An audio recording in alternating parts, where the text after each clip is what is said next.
ট্রেনের দরজায় বাদুড়-ঝোলা ভিড়, জানালার ফাঁক দিয়ে ব্যাগ কিংবা শিশুদের কোনো মতে ভেতরে ঢুকানো হচ্ছে। কমলাপুর স্টেশনের এই দৃশ্য বলে দিচ্ছে এবারের ঈদ যাত্রা কতটা ঝুঁকিপূর্ণ হয়ে উঠেছে। সিট না পেয়ে অনেকেই জীবনের ঝুঁকি নিয়ে ট্রেনের ছাদে উঠছেন, কেউ আবার হাতল ধরে ঝুলে থাকছেন। 18 মার্চ সকাল থেকে কমলাপুর রেলওয়ে স্টেশনের টিকিট কাউন্টারে আসতে থাকেন যাত্রীরা।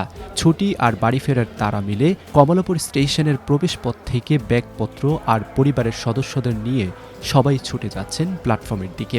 কাউন্টার পেরিয়ে ট্রেনের দেখা পেতে মানুষের এই প্রাণপণ চেষ্টা বলে দিচ্ছে ঈদ যাত্রা কতটা আবেগের। প্ল্যাটফর্মে এসেও অপেক্ষার শেষ নেই। বড় কোনো শিডিউল বিপর্যয় না থাকলেও ট্রেন মিস করার ভয়ে অনেকেই আগেভাগেই স্টেশনে চলে এসেছেন। দীর্ঘ প্রতীক্ষায় ক্লান্ত কেউ কেউ স্টেশনেই জিরিয়ে নিচ্ছেন, আবার কেউ মোবাইলে ব্যস্ত থেকে একঘেয়েমি কাটানোর চেষ্টা করছেন। ব্যাগবস্তার বিশাল স্তূপ নিয়ে প্ল্যাটফর্মের প্রতিটি কোণে মানুষের অপেক্ষা ছিল চোখে পড়ার মতো। টিকিট পাওয়া যায় না, টিকিটের পাওয়ার একটা আকাঙ্ক্ষা, অনেক কষ্ট করে পাইলাম অনলাইনে, এখন যাচ্ছি, এটা আর কি অনেক খুশি আর এই কষ্ট করে যাচ্ছি, এটাই আনন্দ যে পরিবারের সাথে ঈদ কাটাবো। টিকিট না পাওয়ার কারণে এত রিস্ক নিয়ে আমরা ছাদে যাচ্ছি ভাই। দাদার বাড়ি, নানার বাড়ি, সবার সাথে দেখা হবে এবং ঘুরবো সবাই একসাথে, এটাই।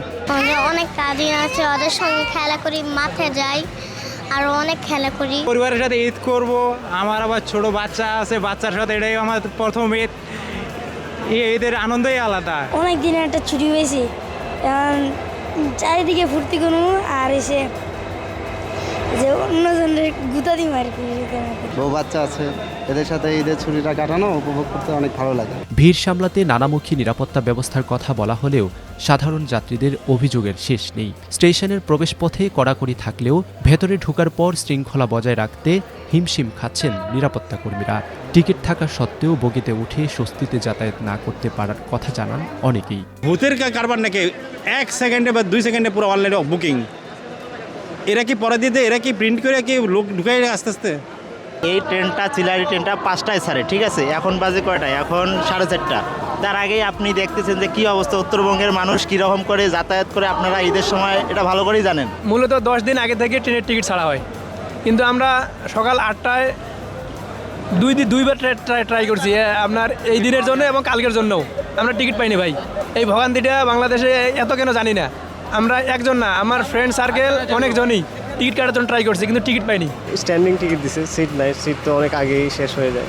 তো তারপরও কষ্ট থাকবে না যখন আমরা বাড়ি থেকে উঠতে পারবো। সব বাধা আর অভিযোগের পাহাড় পেরিয়ে এই মানুষগুলো ছুটছে মাটির গন্ধে প্রিয়জনের কাছে, প্রিয় মানুষের সাথে ঈদ কাটাতে।